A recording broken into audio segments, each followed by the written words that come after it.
Hola a todos, iniciamos hoy una serie de vídeos focalizados en la figura de Xabi Alonso, entrenador, bueno, toda vez que ya ha sido nombrado técnico de Real Madrid, y para ello vamos a contar aquí, la persona que nos va a introducir en esta figura es pues Álvaro Martín. Hola Álvaro, ¿qué tal? ¿Qué tal? Muy bien, aquí con ganas de hablar mucho de Xabi Alonso y creo que la gente con ganas de escuchar mucho de Xabi Alonso. Creo que hay un montón de optimismo. Por primera vez veo a todo el mundo que se pone de acuerdo, así que en Collins va a haber que hablar mucho de Xabi, ¿no? Te leí en Twitter, o en un hilo, que a ti no sé si te obsesionaba, pero sí que te interesó mucho la figura del Xabi Alonso entrenador desde que comenzó, ¿no? Desde sus inicios. Sí, a ver, casualidades y demás. Me ha pasado con jugadores. Con Odegaard, pues me puse a ver partidos de cuando jugaba en Holanda y en sus cesiones. Y bueno, al final te obsesionas con alguien y al final, pues Odegaard no acabó en el Madrid. En el caso de Xavi, perdón, sí, es que fue desde el principio. Es como si Kroos ahora de repente empieza en la cantera del Madrid y después sale, pues yo le seguiría porque Kroos es de mis favoritos. Xabi Alonso era de mis jugadores favoritos. Ya se decía, sus entrenadores, ya en aquella época se decía que Xavi iba a ser un muy buen entrenador y justo cuando llegó, antes ya me interesó, pero cuando llegó a la cantera no le perdí de vista y la verdad es que me lo he pasado genial, ya digo, me vi algún partido del Sanse o de la Real Sociedad B simplemente por ver cómo jugaba Xavi, ¿no? Vale, pues vamos a empezar a explicar un poquito los orígenes, la trayectoria que ha tenido Xavi como entrenador, para que la gente conozca un poco más qué se puede esperar de este entrenador, conociendo su bagaje, ¿no? Comienza, lo has explicado, no sé si lo has dicho, en el infantil, en Valdebebas, en el Real Madrid, en el infantil A, ¿no? Sí, antes, la primera vez que escuché sobre Xavi, no me acuerdo dónde, dijeron que había una buena camada de entrenadores en el famoso curso de entrenadores, ¿no? Y se hablaba mucho de Raúl y de Xavi, el del Barcelona, ¿no? Como eran unas leyendas, pues se esperaba mucho de estos dos exjugadores, ¿no? También se hablaba de Víctor Valdés, que ya vemos que tampoco ha conseguido una gran carrera, y al final de todo leí que el que más había destacado era Xabi Alonso. Entonces partimos en un principio se esperaba más de Raúl y de Xavi, y ya en el curso el que más había destacado es Xabi Alonso.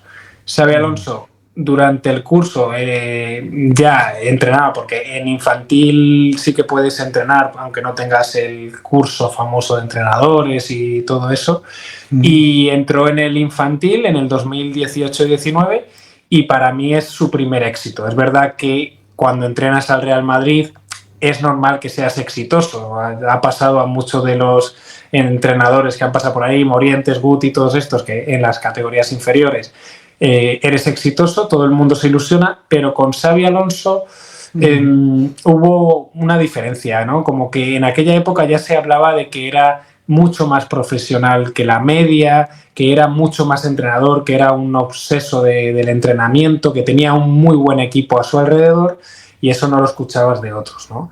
En aquella época, que ganó todo con mucha facilidad, bueno, ganó la Liga con mucha facilidad, récord de puntos, récord de goles. En esa plantilla pues estaban los Jacobo Ramón, Yusi, Cristian David, que es un chico que a mí me gusta mucho, pero todavía no ha destacado tanto, Alex Jiménez, el del Milán, Elías Zidane, Hugo de Llanos y Chema Andrés, ¿no? Yusi también, ¿no? Sí, lo he dicho, creo. Yusi. En aquella época recuerdo, y después también he leído, que jugaba con un 4-3-3, pero también le gustaba jugar con 3-4-3 o tres centrales, y realmente él decía que lo hacía porque quería que los chicos supiesen jugar con varios esquemas, pero ya desde el principio, que no es típico en la cantera del Madrid a tan baja edad poner los tres centrales, pues él ya los estaba usando. Ya. el club le pone un segundo entrenador, que es Sebastián Parrilla. Yo no sabía que era argentino, me he enterado ayer, primera noticia, pensaba que era de Madrid, pues bueno, y que es un poco el especialista en aportaba la parcela táctica, es un gran teórico táctico, y bueno, luego hablaremos un poco más de lo que ha hecho a posteriori, pero bueno, saber que le acompañó Sebastián Parrilla. En el infantil A, bueno, como ya has dicho, pues consiguió ganar títulos, ¿no? Primero una etapa exitosa dentro de la dimensión de la categoría, y de ahí ya da el salto a Zubieta, ¿no? A Zubieta, a la Real Sociedad B, o también llamado Sanse, que, digamos, aquí hay teorías de por qué se fue. La primera, siempre él es ambicioso, quiere probar otros lugares, no se quería estancar. Sí, estancar en la cantera del Real Madrid. Es verdad que la oferta le llegó, entonces vio la oportunidad. También se decía en aquella época que era una buena plantilla la del Sanse, aunque a mí ya a posteriori ya veremos que tampoco es tan brillante. Y nada, le tocó, bueno, la etapa es de 2 años y medio, casi 3, porque hubo pandemia entre medias, entre el 2019 y 2022. Y voy a hablar de triunfos constantemente, pero en la etapa de entrenador de Xavi hay 3 decepciones, ¿vale? Pero vamos a hablar mucho de triunfos, pero hay 3 decepciones. El primer año con el Sanse, como ya se sabe, ascendió después de 50 años sin ascender a segunda división con el equipo. La verdad es que no eran los favoritos en la categoría. Y ya se vio la firma de Xabi Alonso en este equipo, en el que, yo vi una evolución entre otra vez una especie de 4-3-3 y posteriormente ya, sobre todo cuando subió a segunda, pero también antes, ya otra vez volvió a los 3 centrales, ¿no? Entonces, me gustaría preguntarle a Xavi, si alguna vez pudiese, si esta variación, porque él suele empezar sin 3 centrales y después acaba sus plantillas jugando con 3 centrales, si esta variación lo hace por las debilidades de los equipos en los que ha estado o porque realmente le encanta, ¿no? Es una gran pregunta que me gustaría hacerle a Xavi, ¿no? En todos los equipos ha acabado jugando con 3 centrales. Yo creo que es algo propio del fútbol moderno. Sí, es muy típico decir 3 centrales y tal. Al final, casi todas las veces que he visto equipos de Xavi, aunque el esquema al principio fuese con 4 defensas, después no, es el atacar siempre, digamos, dejando atrás 3 defensas. Es decir, atacar dejando atrás 3 defensas, dándole libertad sobre todo a uno de los defensas, y después defender con 4 o 5 defensas, dependiendo del partido, ¿no? Entonces, con el Sanse subió a segunda. En el esquema que has puesto antes se puede ver cómo el Sanse jugaba con 3 centrales en segunda, pero que aún así su posicionamiento medio era bastante alto. Y eso, cuidado, cuando tú subes a segunda es muy difícil que no te vengas atrás, que no empieces a plantear bloques medios o bloques medios bajos, pero en segunda división seguía viéndose, que es cuando más vi yo al Sanse, en segunda, es una proposición de bloque alto, presionar arriba, juego de posición, toques rápidos, pases rápidos. ¿Qué pasó?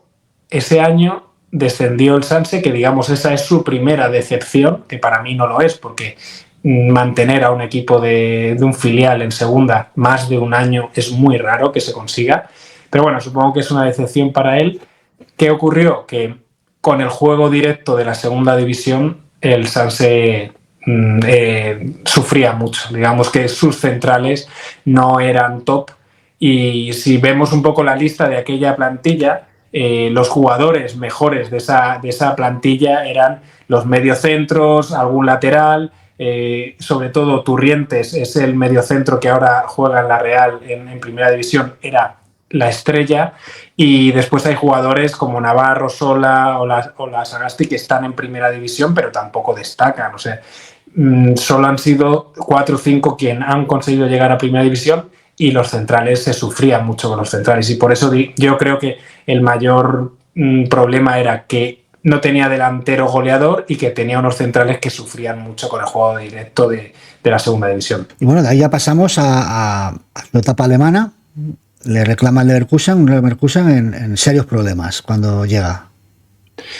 Hay que recordar que no llega al principio, digamos, deja el Sanse y se tira un tiempo pues buscando proyecto, o a lo mejor ya le habían dicho algo, y él llega en octubre. El Leverkusen venía de hacer una buena temporada previa y estaba en Champions, pero empezó fatal. Y yo creo que con bastantes dudas con el entrenador, pese a que habían llegado a Champions. Llega en el puesto, está el Leverkusen en el puesto 17 y con una plantilla que, si tú le echas un vistazo a la plantilla de la primera plantilla Xavi, por mucho que hubiesen llegado a Champions, es una plantilla muy, muy, muy floja. Sobre todo es una plantilla que le falta un buen delantero centro y un portero, y después el único que ahí destacaba sobre todo, tenía Frimpong, tenía a Diaby, que era una de las estrellas que después se fue a la Premier, y desde llega Xavi, gana el primer partido, el segundo lo pierde contra el Oporto en Champions, tiene 6 partidos que empata o pierde, pero ya el séptimo es cuando, digamos, un mes, cuando ya todo lo que empieza a intentar llevar a cabo en el Leverkusen empieza a funcionar. Y es a partir del mes de que llega Xavi, esto empieza a cambiar y empiezan a ser todo, sobre todo victorias, empates, y empieza a remontar. ¿Hasta dónde? Pues como sabemos, en la primera temporada Xavi no llega a la Champions porque era súper difícil, pero consigue llegar a clasificar en la Bundesliga para la UEFA, a ese Leverkusen que estaba tan mal. Del 17 hasta clasificación de puestos de Europa y, bueno, ese concurso en UEFA, ¿no? Porque cae en Champions y pasan a la UEFA. Sí, cae en la liguilla de Champions. Ya digo, empezó muy mal antes de llegar él, y después en el primer partido contra Oporto lo perdió y ya era muy difícil clasificarse. Consigue clasificarse para la UEFA y llega a semifinales. En semifinales, pese a que si vemos las alineaciones contra la Roma, digamos, esta es su segunda decepción. La primera fue en el Sanse, la segunda es la primera temporada en la UEFA. Y, bueno, esa es la alineación contra el Oporto. Cómo empezó él, vemos que sus mediocentros eran Aranguiz y Demirbay.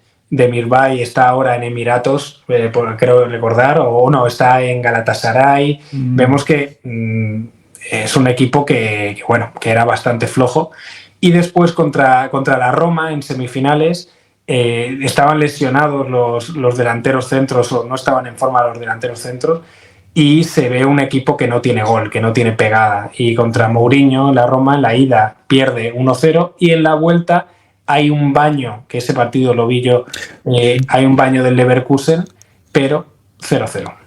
Disculpa, ¿esta formación ya era de esa primera temporada o adopta el 3-4-2-1 a posteriori?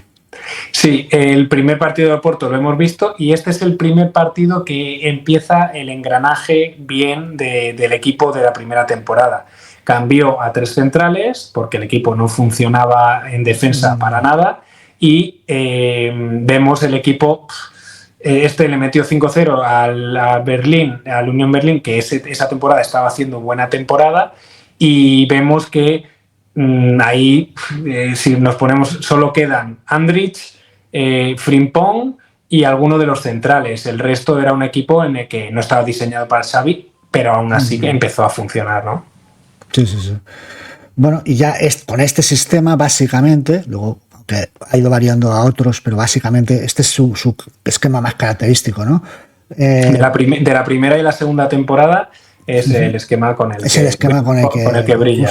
Claro, incluso con el que se sigue teorizando ahora de cómo jugará con el Madrid. Lo tomamos como referencia a esto, ¿no? Pero bueno, con este esquema llega esa segunda temporada que es alucinante. O sea, es algo tremendo.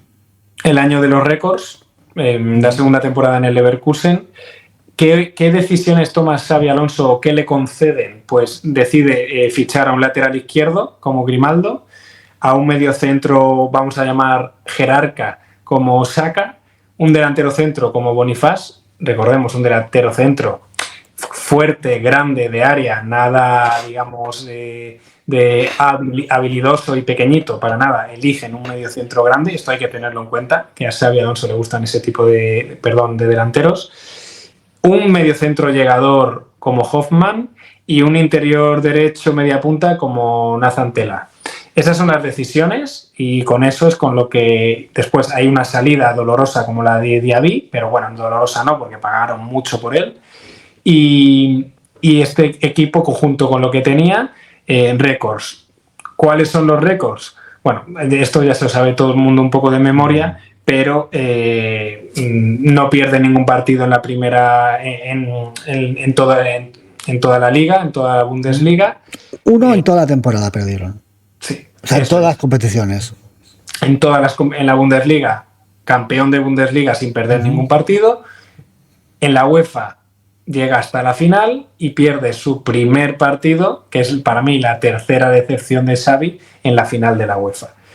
Para mí un partido que de esa temporada que yo vi, que dije, madre mía, qué pedazo de entrenador, ya veníamos pensándolo, pero qué pedazo de entrenador es Xabi Alonso, es el 3-0 del Leverkusen al Bayern de Múnich. Ese Bayern de Múnich no estaba muy bollante, pero tenía 1.000 millones de veces mejor plantilla, pero hacía tiempo que no veía en la Bundesliga un baño así al Bayern de Múnich en todo, en posesión, en tiros a puerta, en llegadas, en recuperaciones, y tenían incluso alguna baja contra el Bayern de Múnich, y eso era un equipazo. Eso fue en febrero, y ahí es donde yo, a partir de ahí, veo que la plantilla se está quedando un poco corta y que físicamente el equipo empieza a tener las piernas un poco pesadas para final de temporada. Aún así, récord.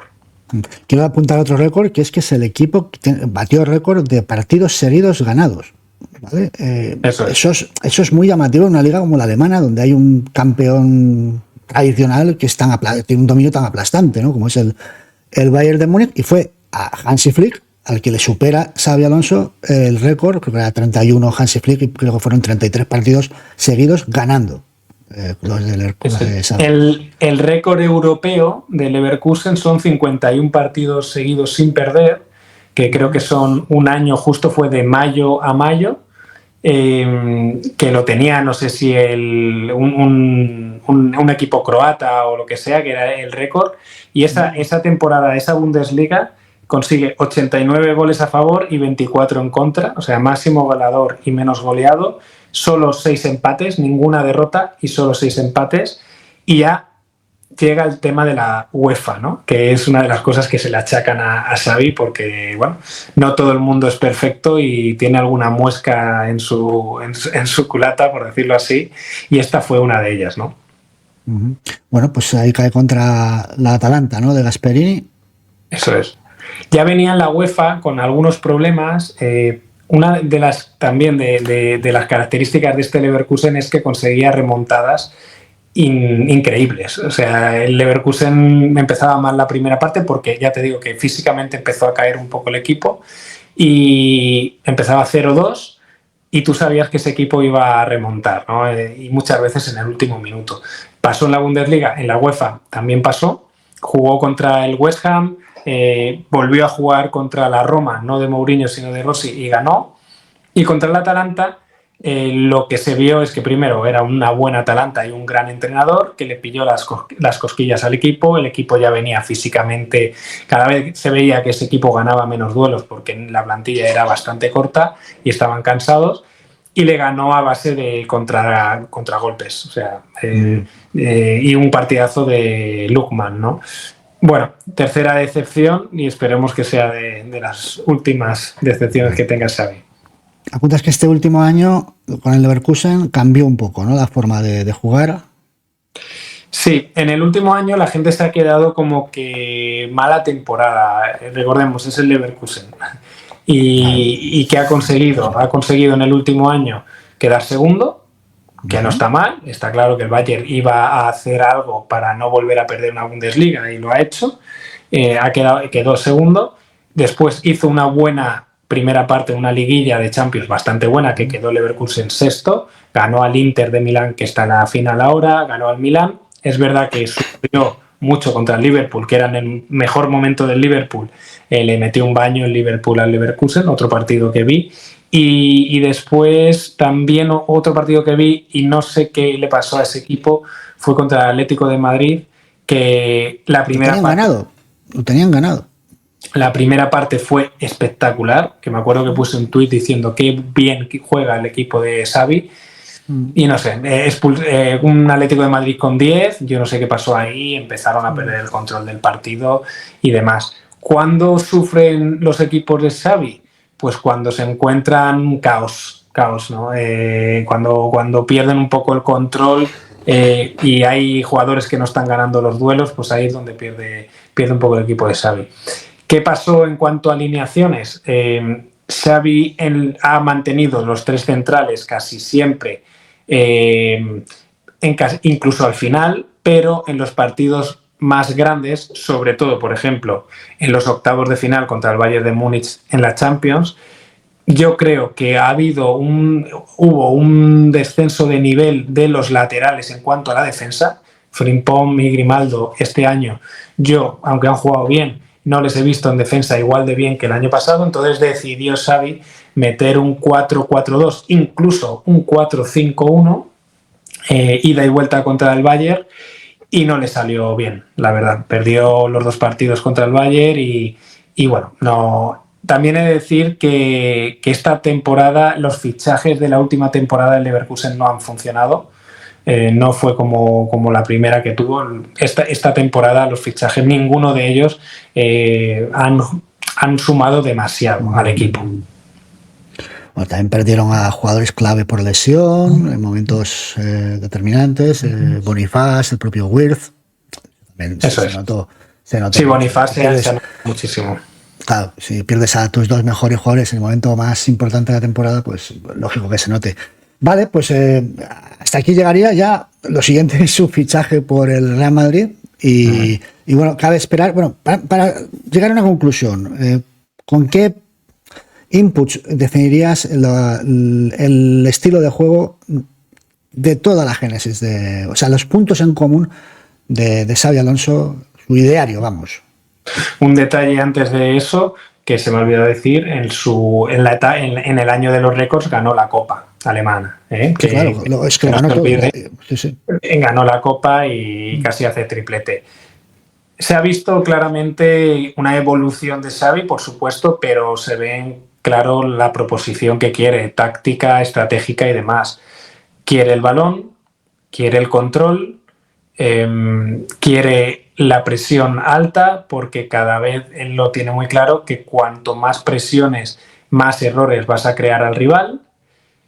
Y quizás se puede decir que, para que la gente no se vuelva loca con el panenquismo y demás, una diferencia que le veo es que sí que le gusta las transiciones rápidas. Es decir, a él le gusta sacar el balón ordenada desde la defensa, sin pelotazos, aunque si hay que dar pelotazos le gustan los delanteros grandes, pero sí que es una cosa que le diferencia de otros, es eso, que cuando se pasa del medio de campo quiere velocidad, ¿no? Quiere velocidad y le gustan los jugadores veloces, y por eso creo que le encanta en la plantilla del Madrid, ¿no?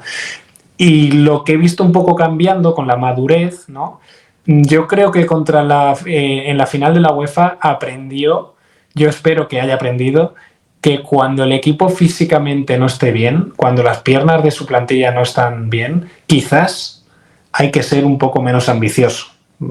Yo creo que es un poco, porque lo he visto en la segunda etapa de Leverkusen. Después de esa derrota contra la UEFA, le he visto que ha sido un poquito menos ambicioso en determinados partidos. No sé si porque el equipo no estaba bien o porque el equipo de enfrente le tenía buscar a las vueltas, pero ha sido un poquito menos ambicioso, lo cual a mí me gusta, que sepa pues leer a la plantilla y no perder siempre con una idea fija en la cabeza, ¿no?